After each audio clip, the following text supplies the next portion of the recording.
You're listening to Cinema Rex. It's an Iranian film podcast. Episode 64, Alireza Khatami's The Things You Kill.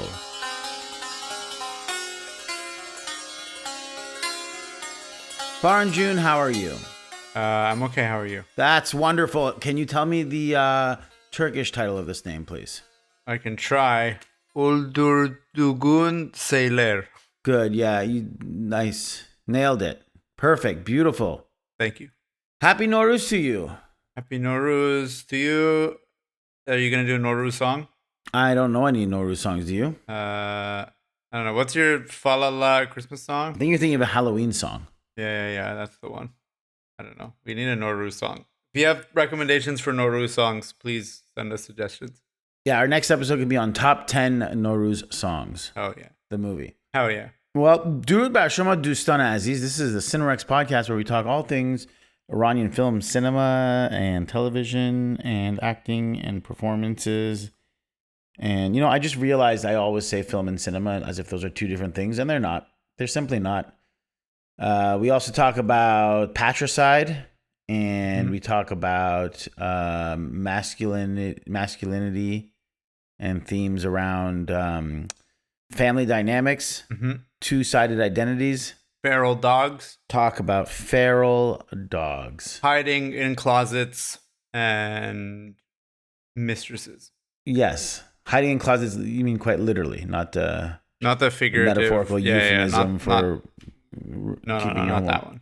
Sexuality secret. Yeah. I'm Kaveh Mohebi. And I'm Farhan Moradi. And as you probably note from the top of the episode and from the thumbnail, we are doing a rather recent film by a well-known Iranian filmmaker who resides in our local parts of Toronto.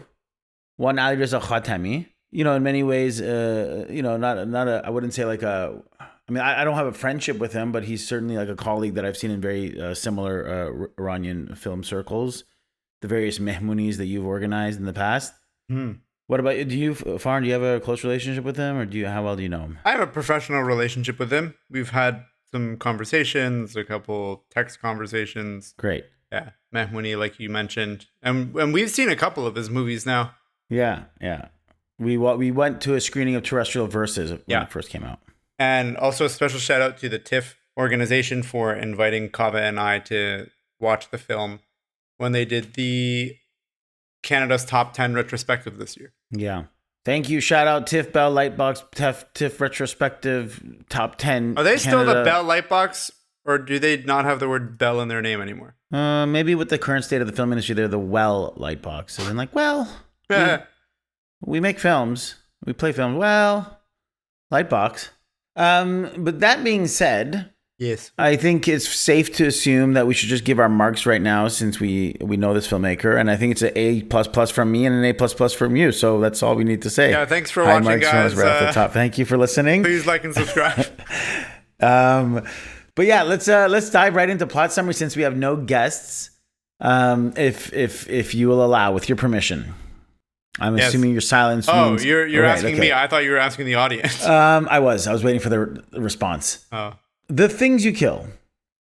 Haunted by the suspicious death of his ailing mother, Ali, a university professor, coerces his enigmatic gardener to execute a cold-blooded act of vengeance.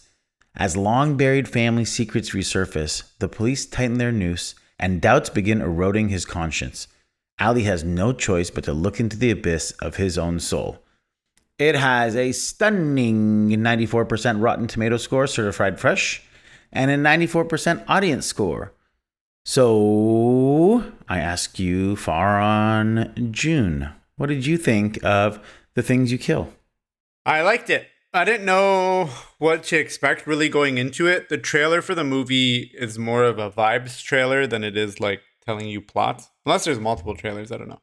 But I didn't know too much going into it. The only thing I knew was it was in Turkish, took place in Turkey. Yeah, overall, I liked. It's like hard to talk about this without getting into spoilers immediately. I liked the initial setup. I thought it was really interesting. There's a point in the movie where things change, and I think that part of the movie onwards gets where if let's say before I liked it, from that point on, I really, really liked it. if that makes sense. Interesting. Yeah, I know exactly what you mean. And people who've seen this film will almost definitely know what you're talking about. We can do some light discussions around it and then kind of cut it off and give our recommendation or not. And then from there, just, continue on the discussion with like a spoiler warning. I liked it as well. I think one of the most interesting things for me right off the bat was it was very hard for me to decipher early on what kind of story this was. And I mean that in a positive way. What do you mean by what kind? Like genre? Because I just literally knew the title, and I didn't know any. I didn't see the trailer. I hadn't seen any photography from. Nothing. Right. It was just I didn't know what it was about or who the characters would be. Much like in the way a Farhadi film gives you this sort of, at least for the first half, this social realism kind of social consciousness film about humanistic drama. You get led along the way in a very controlled and stable kind of hand as you follow this drama, not knowing which threads are going to lead to the most propelling dramatic outcomes. Do you know what I mean? Like if you think of something like a separation, just as an example, you kind of don't know where this story is leading until the thing happens. And then you're like, oh, the film's about this. Yeah. But...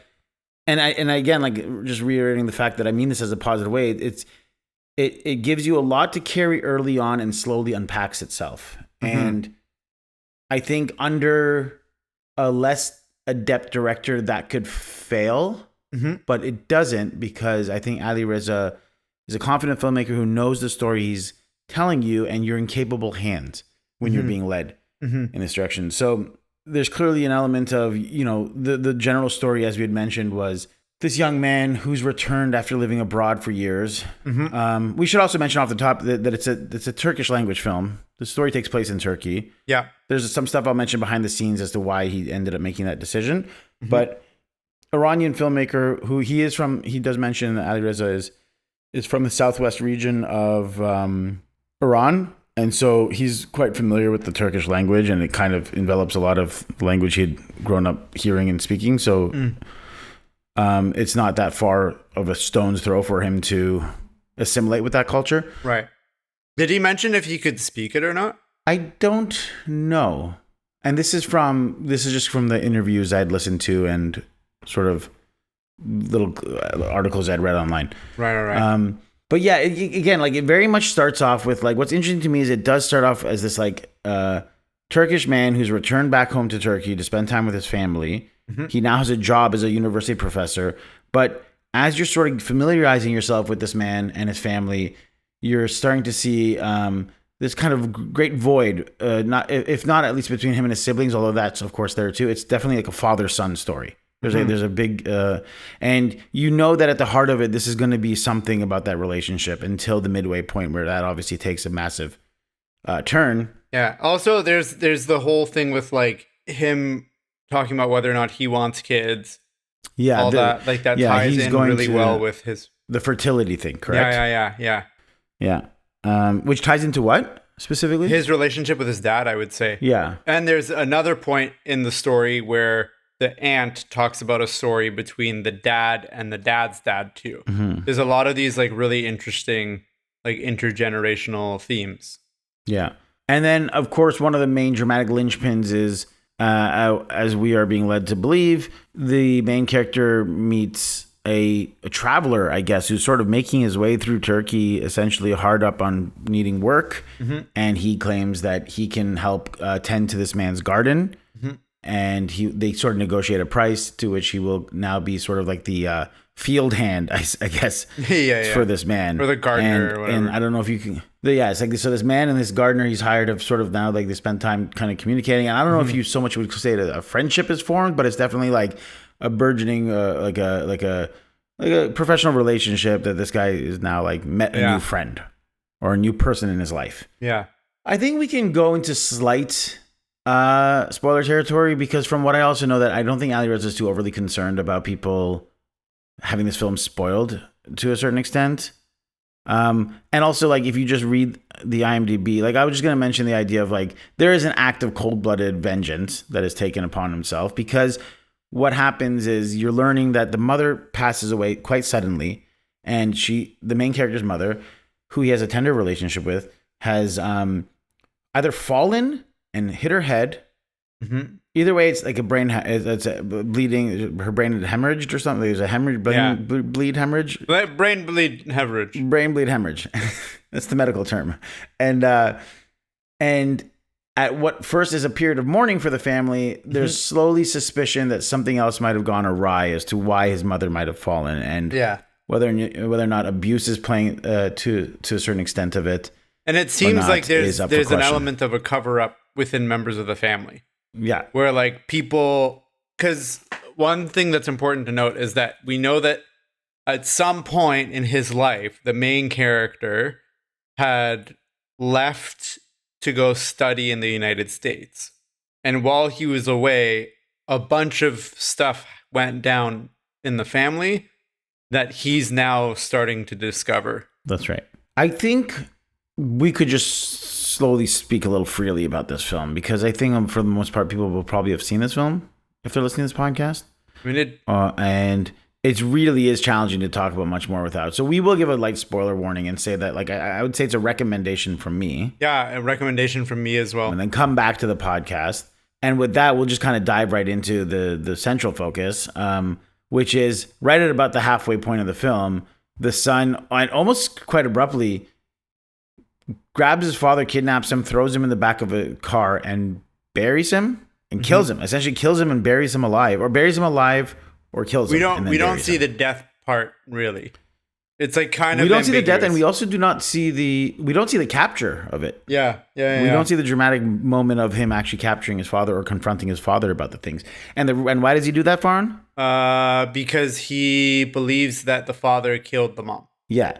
Exactly. The first act sort of plays out a little bit almost like this detective mystery, where he's getting just enough information from the people he's speaking to that there has been an act of quite severe violence in the past put upon his mother by the hands of his father, and that just the way the mother has fallen, and that the what's the report, the death certificate report, I guess, cause of death, there's like been a little bit of hush about who's allowed to see it, so he breaks into the home to properly read the document. Yeah. He even goes so far as like testing the walker and like various ways it could have fallen to see if it tracks that it fell that way.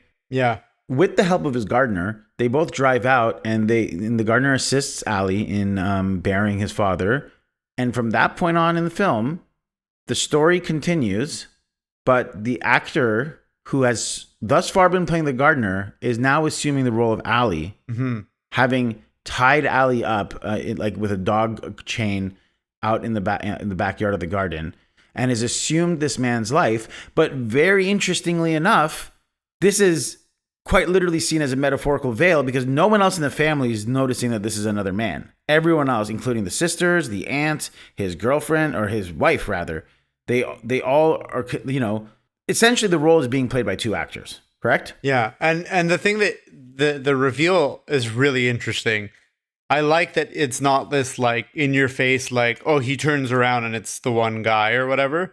But the way that it's revealed is in the morning when Ali goes home, it's not actually Ali who arrives at his house. It's Reza who arrives at Ali's house. Yeah. And Ali's wife is waiting outside, and they don't exchange words. Right. Yeah. So he walks into Ali's own house, and you're watching it and you're like, wait, what? Yeah. What's the context here? This guy's showing up. Why is Reza showing up at Ali's house? Does Ali's wife know who this gardener is? Like, why is the gardener just like walking into the house? Did he take the keys from Reza? And then it cuts to the next morning, and the gardener, Reza, is asleep on Ali's couch. He's fallen asleep on the couch. He's not in the bed. So still, you're like, oh, okay, this is, why is the gardener in his house? It takes a little bit until it's like fully revealed exactly what's going on. Yeah. And I think it's needless to say, it's quite deliberately, it's supposed to be disorienting. Yes. Yeah. That is clearly like the aim of the film. And what I find really interesting is there are subtle hints towards this is going to happen this way. Yeah. And so much so that the first time it happened, the first hint I had, it was the very first time we met the gardener, simply because of the way the shot was. I didn't really quite notice the context. But do you remember how we meet the gardener? Do we see him through the mirror? Yeah. His first appearance is through the reflection. So Ali's sitting sort of outside the shed of his garden. He looks at himself in the mirror, and then the kind of mirror angles a little bit, and we see the gardener arrive in the reflection. And I instantly was like, oh, that's a cool shot. Did you know that until the next time we see the mirror, that entire middle part of the film is technically happening through the reflection? Yeah. Almost like a dreamlike. Like we're stepping into the mirror and we're seeing this like the upside down world of this world. It's like And so that is obviously like with what the significance of a mirror is, looking at your own reflection, facing the other side of you, facing the truth of you. It's clearly represented that this Reza character is a manifestation of Ali, like literally by introducing him through the mirror. Yeah. Which is cool. You know what would have been really cool? Yeah. If every time we saw writing throughout the movie from like that point until the like It was flipped. Yeah, if all the writing was flipped. I mean, that would quite literally say we're in the mirror dimension world, which I don't think we literally are. Yeah, the camera fully pushes into the mirror. You're right. Yeah. I don't think I clocked it. I think in the moment I did, and then I like flushed it out of my head. But yeah, and then there's the part where it pulls out of the mirror. Yeah, so like as you're sort of mentioning, it does go into the mirror, and then after all the events of the film, and Ali has sort of regained his autonomy, for lack of a better word. Yeah. It sort of does this really nice long tracking shot that ends up being this cool camera effect, which is, do you remember what that's from? I knew this. The film that originally did this. You've probably, if you haven't seen the film, you've seen the internet memes on it. I knew, and I've seen it, and I know that that's where he took it from because he talked about it at the Q&A. Yeah, it's a very well known shot. I think to great effect.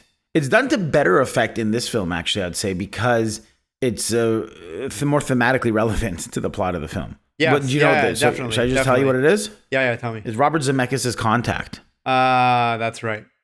When Jane Fonda, what's her name? Something Jodie Foster. Jodie Foster, as a child, is remembering the time her father passed away. Yeah. And we're seeing this like traumatic moment through the mirror. And then there's other like nice little hints. Like it now makes more sense that he's trying to introduce his dog to Reza, and the dog is very antagonistic to him. Mm-hmm. And he's like, "Oh, he's a sweet dog. Like he won't harm you or anything like that." But like, it's just this idea. I think, and we could go. Like, I want to save a little bit of my thinking about this for deeper analysis, but it is sort of showing that these two people are inhabiting this one person. They're the two personas within one man. There's like the light side and the dark side. Mm-hmm. There's the side that is capable of doing tremendously violent, dark acts, while the other side might be struggling with those things, but is also almost like paralyzed through the procrastination, or just like is not a man of action. Is more of a thinker. You know, you see him more in the university professor. It's the thinker and doer side of you, right? Mm-hmm. I don't know if that's id, ego, and super-ego, but there's that element of like there's always two wolves in every man. Oh God, yeah. What is that thing? There's like two wolves within me or something? They say it's like, indigenous proverb or whatever, but no, I don't think there's an actual source to it. Yeah. And I think what's really interesting too is this idea of you are not spoon-fed what's happening. It really is leaving it up to you as the audience to finally put the pieces together at whatever pace that's going to take you. Yeah, I really like that in this film, especially. Yeah, it's really. Did you find that was good, or were you like, oh, I wish it was more clear with XYZ? Like, how did you feel about that? I'm glad it wasn't because once it kind of dawned on me that was happening, I was happy to have figured out the puzzle on my own. Yeah, but I think. You run the risk that would turn people off. And I would think that if you asked the filmmaker this question, I think he'd be fine with that. I think he's willing to take the risk that you would be either put off from the journey, or you're going to be with it and challenged, and you're going to be welcoming to the challenge. Yeah. It's a fun movie. Like for that reason, it's a really fun watch. Like I think that it's a really enjoyable watch, because as long as you're paying attention, and I'm really glad we got to see it in a theater. If you're watching this at home, this whole idea of like second screen, of like getting distracted with your phone, whatever, I encourage you, if you're watching this movie at home, turn your phone off, or like go put it in a different room when you're watching this movie, because you will genuinely enjoy this movie so much with just like locked in, no distractions. Go to the bathroom before you watch the movie, just like beginning to end. It is a very fun watch. Yeah, I have to echo that. I thought you were going to say what I said when you said I have to echo that. I thought you were going to... No, I'm not going to literally echo it. I am not your dark side. Although maybe I am, to be honest. You're not my mirror self? Real. This is also, he's stated in a few interviews that he describes this as an autofiction in the sense that it's not an autobiography. It's not a work of fiction. It's living somewhere in between. It's clearly a deeply personal film. Yep. He is grabbing a lot of elements from his real life. No, he did not kill his father, but he does have a kind of a coda at the beginning of the film that it says is dedicated to his sisters. Yeah. And in the interviews, he talked about how he had specifically told his sisters not to watch this film. Yeah. Which is just and a funny contrast because one he of was them like, goes to one of them did. Yeah, in Australia, right? Yeah. He talks about how, to a certain degree, this film it's so deeply personal on some level that he is giving you a peek into his intimacy. It's you're seeing pages of his diary. You know what I mean? Yeah. There's a severe vulnerability that comes with this film that if he has only just made it for himself or for his family members to one day see it, it's an expression of his psyche, his expression of his turmoil, his trauma, whatever it is he's pouring into this film. And he's inviting audience members to take a peek, grapple with it in their own way, interpret it as they would like, and hopefully come back to it time and time again, revisiting it and sort of seeing it for what it might be at a certain stage in their life, Yeah. I always talk about with my writing, I want it to be something that I hope I'm like putting out a spotlight out there and someone else is seeing that spotlight and being like, wow, I feel the exact same way. Right, yeah. And I can't believe this director was able to sort of bring my stuff in. Did you feel any of that with this film? Well, yeah, I think there's deep themes of masculinity in this film. Yeah. I think we're both, you and I, and also Alireza, we're all three of us are Iranians. We're Iranian men who have essentially grown up more or less in the same generation. Yeah, more or less. I'm closer to his age than you are, but yeah. I think with the times that we've been brought up in, it is not uncommon to grapple with your relationship with your father in one way or another. I think that's a common theme amongst a lot of Iranian men. Mm-hmm. And probably women too, but I can only directly relate to the masculinity side of it. Yeah. Fathers and sons, it's a rocky road because of what a lot of our fathers have been through, because of a lot of the changes that they've had to experience, and therefore the changes that we've had to go through. So it's just I find it would be very hard for most people of our ilk to not find this film relatable in some degree or another. Yeah. I would say so. I mean, I would have to tell next time I see Mr. Khatami, I have to tell him I've written a slightly similar script thematically, at least. Like the script I'm developing with Mertosh is very similar. Yeah. Like the title of my film could have been called "The Things You Kill." That's so funny. That didn't even occur to me until just now. No, I constantly thought about my script as I watched this film. It's a different structural order, but it's a lot of the same themes. Yeah. And a slightly different POV. Yeah. I'm like more realistically telling my mother's story, but almost like the same elements. If your movie was released, I feel like these two movies would make an excellent double feature lineup. Yeah. Somewhere between this film and It Was Just an Accident, my film exists. My film is somewhere between those two lines. Yeah. Your movie is this meets It Was Just an Accident. Yeah. As long as Mertosh doesn't bungle it up. No pressure, buddy. Yeah. Well, at that point, it'll be Mertosh's film. It'll be his film anyways, not my film. If this doesn't become the a submission for the Oscars, the way that these two movies were, it's all that's on the Mertosh. bar. Yeah.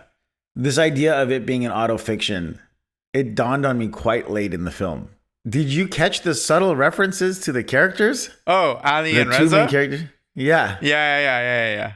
Absolutely. The filmmaker's name is Alireza, and the two characters are Ali and Reza, who both embody the same persona. Very. It's like a little. It's like if I wrote it as like one character's name is Ka and the other's name is Ve. Yeah, and they have to spend time together.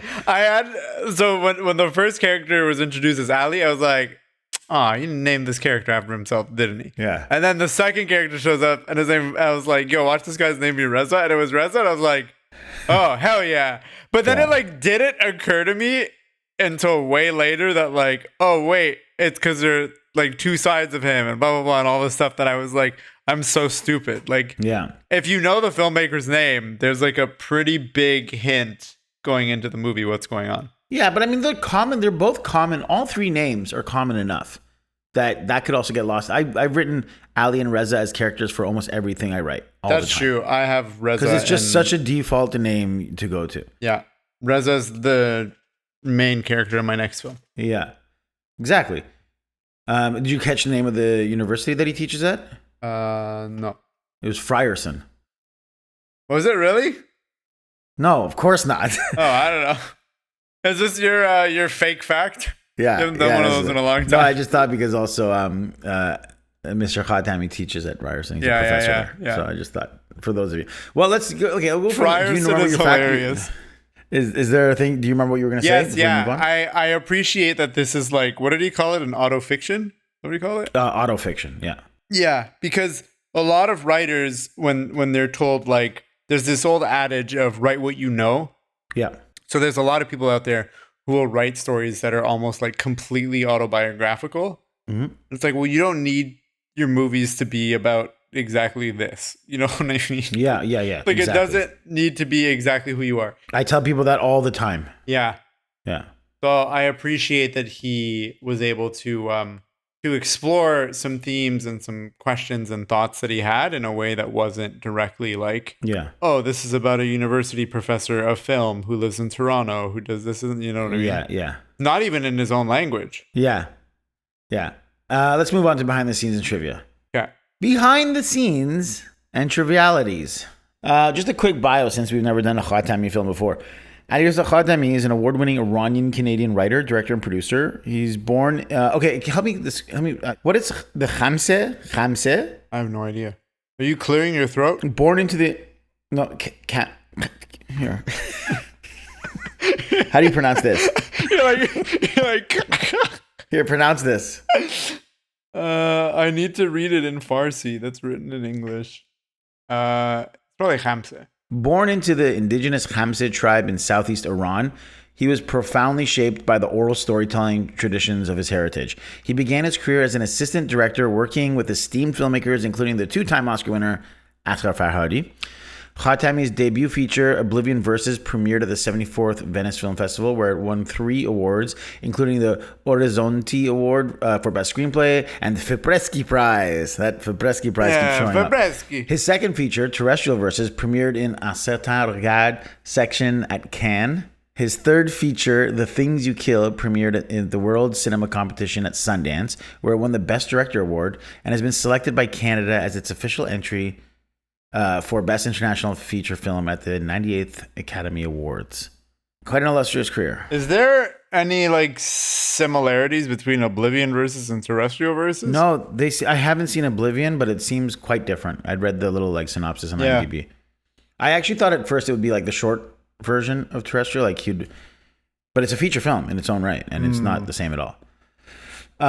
It's also worth noting he's an associate professor of film at the Toronto Metropolitan University, TMU, formerly Frierson, also known as Ryerson. He's like Iranian-Canadian Spike Lee. Yeah, or like Iranian Adam Agoyan. Yeah. One thing, he had said in an interview that this idea of swapping the actors had made a lot of his collaborators worried. I'm guessing the producers, actors, crew, or whatever. I'm probably mostly the producers, as they thought the audiences wouldn't understand. But he had consistently said to them, I love the audience and I have trust that they are intelligent. So he was telling his collaborators that it would work. Yeah. And he was like, it's fine if we give them 10, 15 seconds, a minute to feel disoriented and then find their way back into the film. And he was fine with this idea that he pushes the audience away from the film. But now if they are still with him and if they don't leave the cinema like frustrated or annoyed with the killing scene, he's like, now you've essentially given me consent to lead you into the story and take you the rest of the way. Yeah. Which was one of his goals. He's like, I kind of want to disarm my audience halfway through the film and see where it goes from there. The film was originally set in Iran.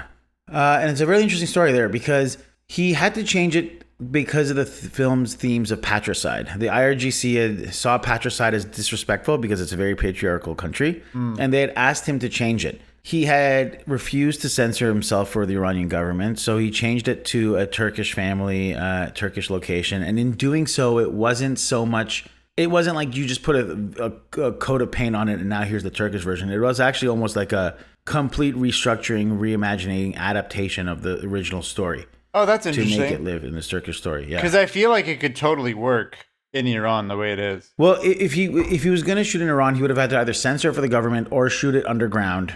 But even if he like shot it in Turkey with like Iranian actors. Potentially, yeah. It's a good point. But then maybe it was a government funding thing? Yeah, I don't know. Funding body? I don't know. So in a sense, he had said that in an interview, he had to kill the film in Farsi first. The things you kill, one of them had to be the Farsi version of this in order for to resurrect this Turkish story. As I mentioned before, he calls this film autofiction, which means it's largely based in truth, but not entirely autobiographical. But there was a catharsis for him on making this film. And I actually want to play this clip here. So let's insert this clip. I don't think art can be cathartic. If you have done the work to look at the pain you have, if you have walked through the mud and have survived it, then you can look back and ask yourself, what the hell did I go through? And then tell that story. I don't think the act itself will bring any, healing. You must have been healed to some degree to be able to tell that story. I think the healing had happened before I went on set. Okay. Because otherwise I wouldn't be able to hold the space for everybody else to go through that process. Mm-hmm. If I'm absolute mess myself. Right. Falling apart. I couldn't do that. Of course. Yeah. So I had to be able to hold the space for everybody else to bring this pain and make something meaningful out of that. And that clip is, I think, excellent because, he says it so eloquently. I couldn't play it better myself. I agree. I think that he's absolutely right. The last couple films that I made, I went through big learning moments for myself and in my life. And those lessons became the foundation of the thematic statements of those films. And even the last script that I wrote, which I haven't made yet, but that was about another series of lessons that I had learned and researched and understood and contemplated. I think if you're an artist who's trying to work through something as you're writing something, I think your movie can feel, I wouldn't say disingenuous, but I would say it feels like there's something missing. And it feels like you don't know what you're trying to say because you haven't figured it out for yourself yet. You just haven't gone through it to know what the end goal is. It's like if your life of that part of the trauma is an unfinished story, how are you going to know what the story is you're learning from this? Exactly. Like trying to write a book report on a book you haven't finished. Yeah. I mean, when you're writing a film, a big part of it is you're trying to say something. You know what I mean? Yeah. We talk about this all the time where it's what is the filmmaker trying to say? And if you don't know what you're trying to say, if you haven't figured that out yet, you will not know how to end your film. And I've worked with filmmakers where I've read their scripts or I've talked to them about ideas for things that they're working on, where they have an idea for a film and they have 6 different ways that they might want to end it.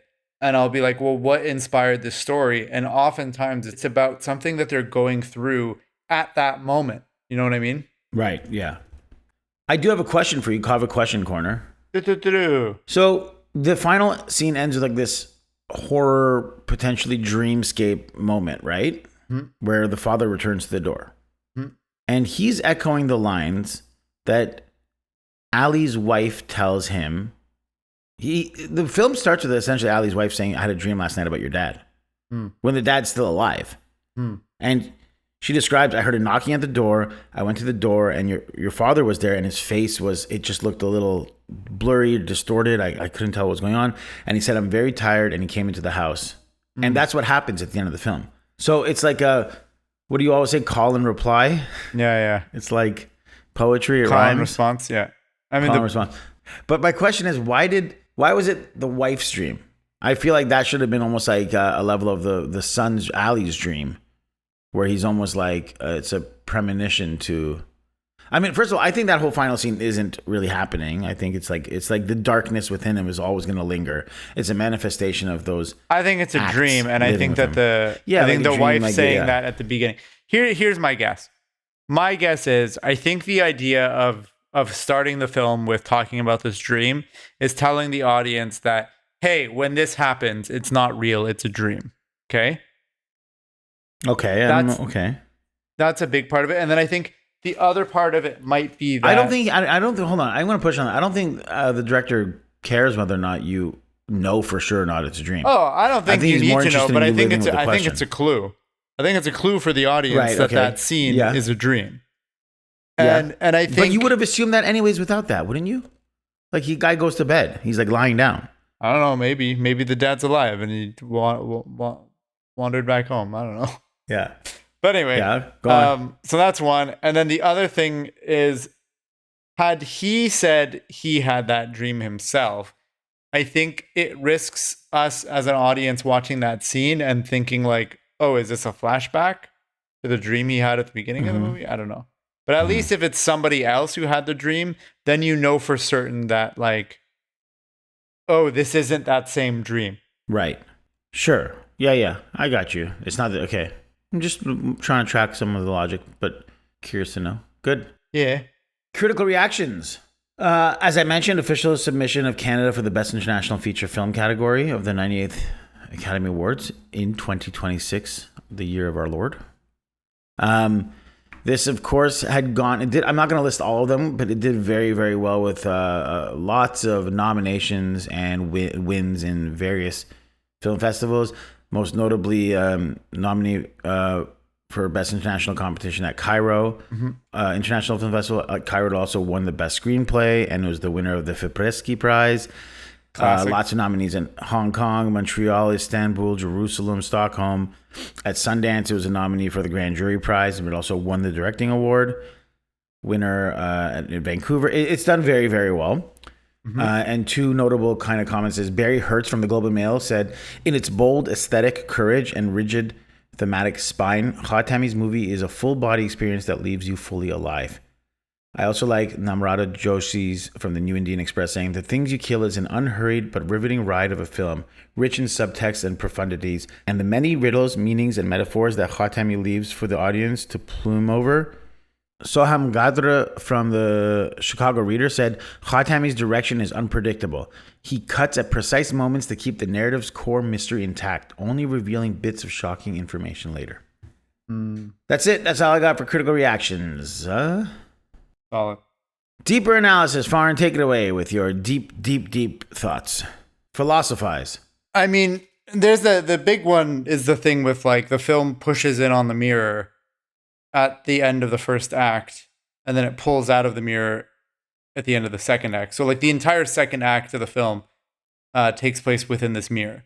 So I think that part of that is the idea of we are watching the movie not from the perspective of the audience where things are true, but I think we're watching the movie from the perspective of the main character, where we're now watching the movie from within the psyche of this guy. We're in his mind, that middle part of the movie, which leaves a lot of room for discussion on like, what do you think really did and did not happen? Yeah. Because you could really make an argument in any direction as long as it doesn't contradict things that happen outside of the mirror dimension.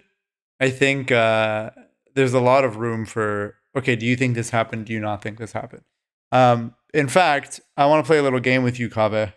Well, I just want to say, I think a lot of it happened. I think it's just the metaphor is supposed to be his internal psyche.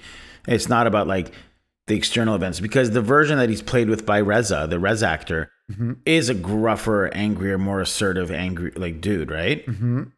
And I think what we're talking about is we're capable, like a lot of men are capable of that. There's like the grouchier side, the more aggressive side. There's moments of softness and like, I think it's not changing what we're seeing, but it's like quite literally showing you the multitudes of masculine psyche. I mean, I think there is an argument to be made about, I don't necessarily believe this, but I do think that a person could make the argument that everything in the second act did not happen.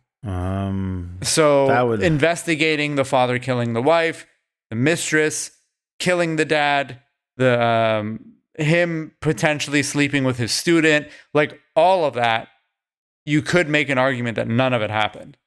and that his dad did die, but the circumstances around it we don't 100% know. Sure. Yeah. I agree with the theory that you can make that argument for a lot of films. Yeah, I guess so. Do you think he cheated on his wife with the student? I think we're led to believe he did. I also think that was in a period of the Ross and Rachel, we were on a break. Right. She had left him. So I don't know if you want to call that a cheating. It effectively seemed like the relationship was over. I mean, you think Ross didn't cheat on Rachel? They were on a break. They weren't broken up. Your generation will never understand what it was like to be watching Friends. I was watching Friends at the time. I remember. What was the game you wanted to play? The game is, did it really happen? Oh, I think it all happened. Well, I was going to give you like individial things, but if you think it all happened, then never mind. Oh, yeah, go for it. Well, one was the thing with did he cheat on the... Yes. What else? We also don't see that. Yeah, no, they're on their way to his house, and then it cuts forward in time. They're like on the way to the house. There's a confrontation with the mistress, the dad's mistress, which I think is also really nice to see. He's about to do, because, okay, here's why I'm saying that it might not have happened, that one, is because, think about it. He's on his way to his house with this student of his, right? Yeah. And they know why they're going. They're going there to sleep together, right? Yes. But then just as he's getting there, he has a confrontation with the dad's mistress. Right. Which is something that he's holding over his dad quite heavily, right? Right. But then it cuts forward in time, probably, we don't know by how much, and all we see is the student leaving. Yes. From behind. Yes. From like down the street. She's walking away from the house. Yes. So we don't know what happened there. That's right. And I think that there's an argument to be made here that he was faced with the thing that made him mad about his own dad. He might have made a conscious decision to not go down that route with sleeping with this student, given the fact that he technically has a wife. But that wouldn't, sure. So I would meet you halfway in saying that he might not have slept with his student, but that still wouldn't be extended enough to be like the middle part of the film didn't happen. Yeah. Okay, that's fair. Like, do you think the stuff that's happening between the cuts of the film, you can always leave room for interpretation as to whether or not those things happen. But everything else that we saw happen, I think happened. Okay, that's fair.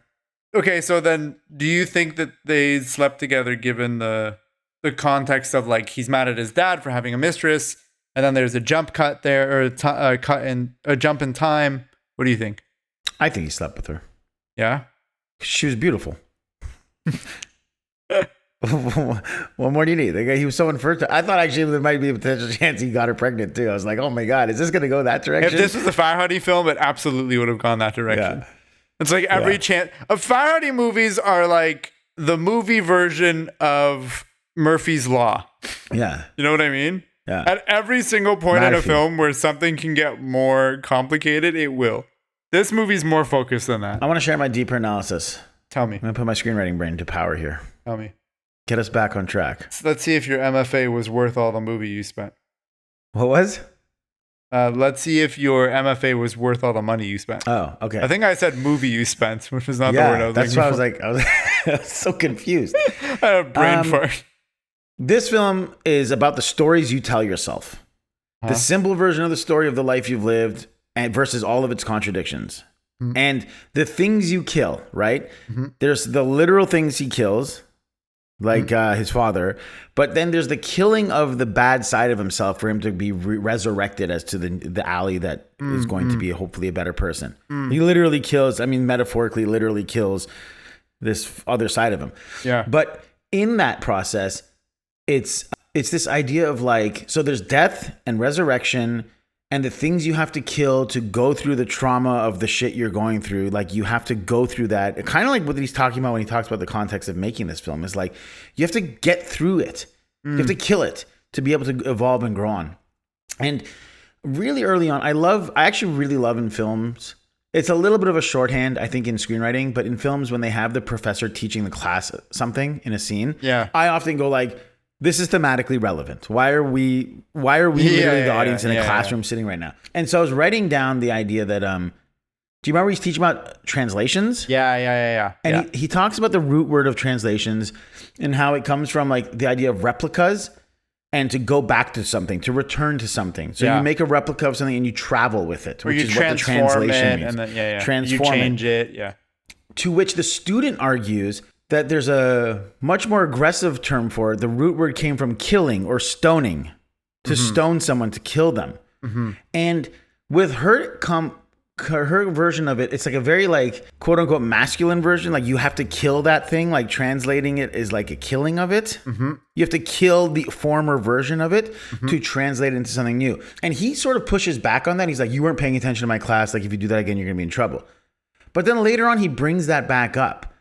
He brings up the translation again. And it's like his growth, he's sort of like learning, like the masculine side of him is like sort of like rejecting the idea that it's like supposed to be, but that is sort of, he's like learning that, yeah, that is actually a big part of him that he's sort of rejecting. Yeah. So what I found really interesting is the film literalizes the split of these two masculine figures with the two actors playing the one guy. And one is like stuck. One is like not able to move forward. The other guy is a man of action and violence. But the film complicates this idea. So it's like to translate something, to carry it across over, to change it, to transformation of it. It's not going to be a clean transfer. It's for the humanistic side. It's always going to be messy. The interpretation is always going to be a little bit destructive. It's self-destructive, like the human side. And so in a way, becoming someone new isn't about moving forward intact. It's about rewriting yourself and losing something in the process. Like for you to become a better person, you have to like, you don't just evolve and it's this linear path of becoming better. You probably have to self-destruct, which might look ugly for a long period of time, but then through the ashes, you rebuild. And I mean this from an emotional standpoint, but it also is kind of true for like structurally, politically, sociologically. I like that. It's also similar to the thing of like the phoenix or the Seymour in like Persian culture. Yeah, absolutely. And so with that, you have the idea of like men who are in crisis who think the best way for moving forward is like, it's like you just stay in this head frame of I know best. But sometimes you have to destroy a part of yourself. The ego death has to become a part of who you are. Kill the boy so the man can be born. Jon Snow. Exactly. And yeah, exactly. Yeah, Game of Thrones. Yeah. So I think like that's what a lot of it's playing with, which is rather interesting. Yeah, there's like, he's surrounded by these sisters who are constantly trying to negotiate with who their father was or justify it or understand it. And he's dismissive of their opinions and he's angry at them. When he's the Reza character, he's very frustrated. He lashes out at them. He argues with them. And he's like, no, I know better than you because this, that, and that. But out of that comes, he fights with his wife. He does all these things, but out of that comes a sort of sense of like, there's an empathy that grows there once that masculine side of him is dying out. That is like more compassionate with the femininity around him. That's the end of my deeper analysis. No, I don't know. No, that's great. There was one other thing I wanted to mention. The last time we see the two sides of him together, do you remember what he says? What they say to each other? Which two characters? Alireza. Yeah, when they're together? Yeah, in the car. The last time we see them each other? Not the very last time, but when they're driving back. What do they say? Ali, the main real version of the guy, he keeps crying and say, I wasn't supposed to come back. Yeah. And then Reza keeps saying, isn't this what you wanted? This is what you wanted. Stop whining, blah, blah, blah, blah, blah. Yeah. Which my interpretation of that, when he's saying, I wasn't supposed to come back, he's talking about the Reza side of him. Oh, I thought you'd be talking about the Ali side of him. I shouldn't have let the sensitive side out. Because he's saying, you shouldn't have come back? Well, but here's the thing. They're both the same person. And Ali is technically the real version at this point. Yeah. Because Reza hasn't chained him up yet. Reza hasn't taken over the situation yet. So when Ali's saying, I shouldn't have come back, he's now, I think, intentionally mixing up the me and the you because they are the same person. Right. Right? So when he's saying, I shouldn't have come back, he's talking about the side, this darker side of him. And then Reza, finally, when he takes control of the situation, he's like, get out. Get the hell out, blah, blah, blah, blah, blah, and kicks him out of the car. Yeah. I like that idea. So to me, that's the scene of like him kicking him out of his mind. I like that idea. I would still say that he's probably if you are going to go down that route, my interpretation of it is he's saying the softer side of him shouldn't have come back. Right. And then he's like, good, so go then. let me take over again or whatever. It's like Venom. Yeah. It's like Venom or Fight Club. Yeah. And then he chains him up in his own mind. Yeah. Yeah. Best scene. You want to know my favorite scene, Kaveh? You want to know my favorite scene? Yeah. Like, yeah, it's part of the podcast. That's literally. The scene with the aunt where they're in the bed. I actually had a hard When time she's in picking. the hospital bed? Yeah. Interesting, yeah. I had a really hard time picking one because there's a lot of really interesting scenes in this movie. Yeah. But ultimately, it was that one because I think the movie does a really good job at humanizing this father character and really recontextualizing the father's relationship with his father and now the main guy's relationship with his dad. Right. Yeah, it does. My favorite scene was not nowhere near that. Yeah? What was it?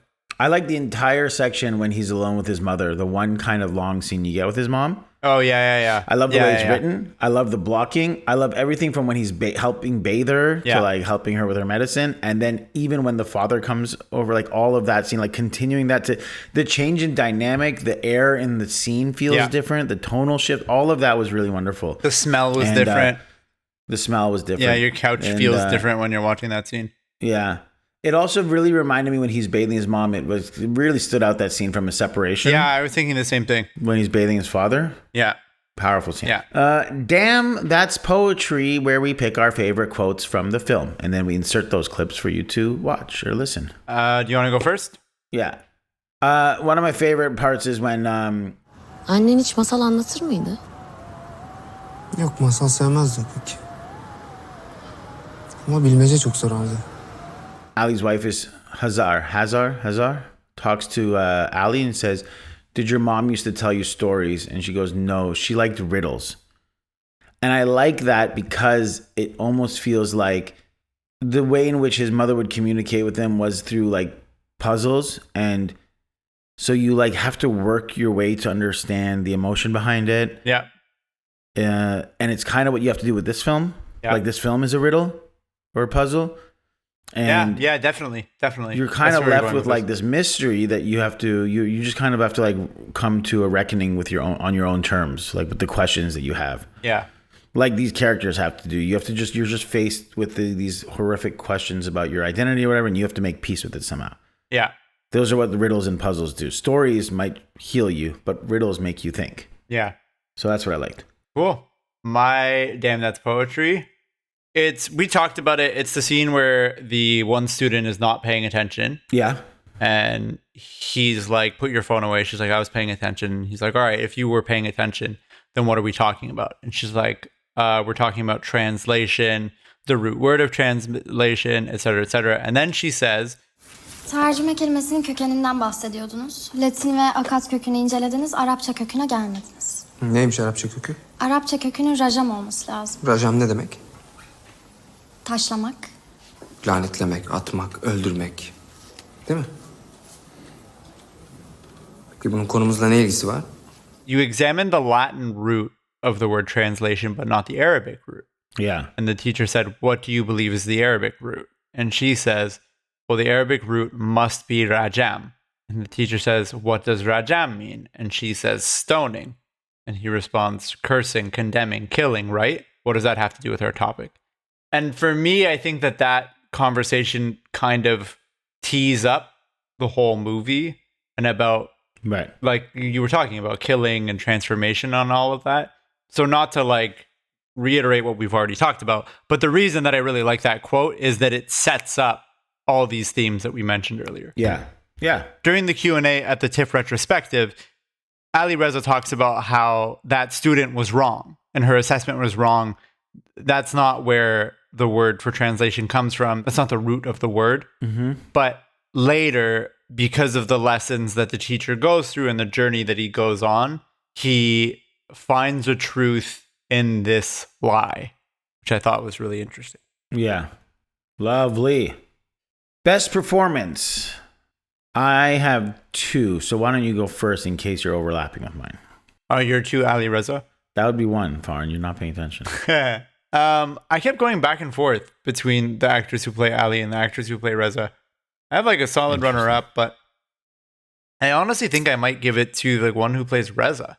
Even though Initially, I would have said the Ali one, but I think the Reza one has a little more to play with, and there's more nuance to his version.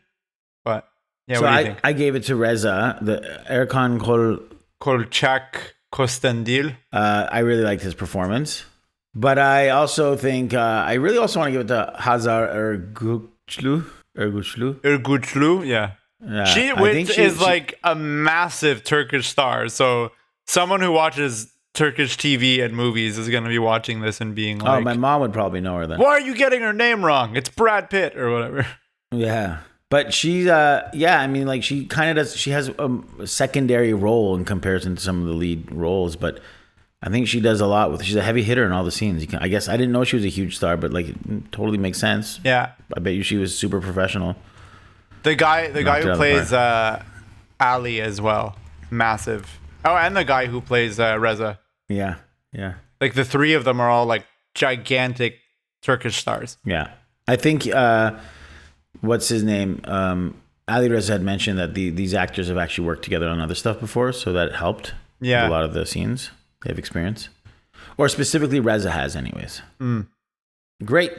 Let's go to Festival of Cons. I don't really have any nitpicks. I think like, yeah, same. honestly, some of the like nitpicks are usually reserved for smaller, like I don't think anything, I don't know. I don't really have anything this time. Honestly, me too. Do you? No. Okay. Great. All right. I'm really curious about your double feature lineup here. Why did you pick Venom? I actually Let There picked Be Batman Carnage. Begins. Yes, of course you did. No, I feel like the one I have is a really obvious one, but I do think tell that me. I don't even think it would be. I don't know. I didn't have an obvious one. Fight Club. Oh, yeah. That's like too obvious. That's what I'm saying. But like, I do think that it would lead to like interesting conversations with like audiences. Because I'm often thinking about like, okay, what is a double feature lineup that like you can have a wide range of audience watching it and then having a conversation about, as opposed to just like super filmy audiences or whatever. But like, yeah, Fight Club is definitely the one. If your movie was out, Yeah. like now that we've had this conversation, I would have 100% Yeah. double featured it with your film. Sure. Of course. Or I don't know, some like adaptation of Jekyll and Hyde. Sure. I don't have Fight Club necessarily, but I do have, for the same reason, a similar stylistic choice, which is the Todd Haynes 2007 musical drama I'm Not There, which is a Bob Dylan biopic in sorts. Do you know about this film? Yeah, don't like 4 different people play Bob Dylan at different Like stages 6 of his different life? people. Yeah, I think 6 actors play Bob Dylan at different stages in different Christian eras. Bale, Kate Blanchett, Marcus Carl Franklin, Richard Gere, Heath Ledger, Ben Whishaw are all Bob Dylan. Yeah. And I think despite the fact the films are tonally couldn't be further apart, it's using the same device of multiple actors playing the same character to strangely similar effects. Like the casting choice, I mean, Kate Blanchett is like against gender type to play. He's a woman playing Bob Dylan, one of them. But I think it's reflective of who Bob Dylan is in that era. Because it's not just that Bob Dylan changed physically during this time. He really experimented in like who his soul was musically. Yeah, his like, musical Bob style Dylan's- changed. Yeah, Bob Dylan switching to electric is a point of major controversy. Like, people love it. Like, and so like I think describing like what the outward actor portraying the same character says about their soul is a very interesting sort of bilateral exploration. So for that reason, I think that would be a kind of a similar, interesting kind of conversation. So I'm Not There by Todd Haynes. Solid. We'd have 8 actors playing 2 characters in that double feature lineup. Hell yeah. And then you can if you triple feature it, throw in the Timothée Chalamet version. Yeah. Does this film need a Hollywood remake? I say no. This film came out this year, and I don't think there's a reason to make this film through the Hollywood lens. Yeah, I agree with you. Definitely not. All right. Moment of truth. Drum roll, please, Maestro. What do you, final thoughts and grades? You know what? I'll go first. I think there's a strong contention for this film really, really affecting me more and more the more I see it. As it stands right now, I think I give this a solid B+. And I think the more I sit with this film and upon secondary and third viewings, I think I'm going to like this film more and more. It's a movie I definitely recommend to people, but I genuinely feel like the themes are so impactful and deep, and there's so much trickery and mischief happening with like the character stuff that I need to sit with it and think about it a little bit more. So it's a solid B+ for me right now, with the assumption that I think that's going to go higher with time. I like the movie a lot, and when I first watched it, I think I likely would have given it a B+, but it is one of those movies that like the more you sit with it, the more you really begin to appreciate it and like it more. And I've found with time, my assessment of it has pushed it from B+ to B++, A-, A-. And I'm like sitting pretty firmly with an A on this movie. And this is not because we know Alireza Khatami. This is my genuine feeling of the movie. I'm not one to generally shy away from feelings on things. I've given Kiarostami movies terrible ratings. I've given them good ratings. It feels similar in some ways to Farhadi films. I don't think that it feels like a Farhadi film at all. But there's like enough similarities there, like in what we discussed throughout our review. But I feel like it was more focused. It felt like a more focused movie, and it did feel more cinematic. I think there were very interesting, deliberate choices made. There's a whole monologue scene in the movie that's like told essentially out of focus, which is a very brave move, and it's something that stayed with me for a while. Yeah, overall, I give the movie a solid A. Very good. Very good. Which means the Cinema Rex show average for The Things You Kill is an A-. Very good. The things that likely will have really stayed with you about The Things You Kill is how much it trusts the audience. Not just to follow the story, but to actively participate in it. It starts like a familiar moral drama, then quietly pulls the rug out and asks you to sit with something much messier. The idea that we're all telling ourselves simplified versions of our lives, and sometimes growth means confronting and even destroying that version. The actor swap against themes of masculinity and crisis, the idea of translations, even the way the film itself has to be quote-unquote translated from one culture and language to another. It all points to this idea that transformation isn't clean, it's disruptive, even violent. And by the end, it feels less like you've watched a story unfold and more like you've been asked to decode something deeply personal. Like you've been handed a piece of someone's inner life and trusted to make sense of it. Farhan June, thank you for watching The Things You Kill with the Things You Love. Thank you, Kaveh. The things you kill with the people you love. The people you kill with the things you love? The loving you kill with the peace you friends? Yeah. Thank you. Thank you to all of our listeners for Thank you, tuning everybody. in. Follow us on Cinema Rex Podcast on Instagram. Like, comment, subscribe. And our TikTok, which is what, Farhan? Cinema Rex Podcast. And to all of our listeners, but Omid Didar. Bye. Music for Cinema Rex was written and performed by Sohail Sadinejad.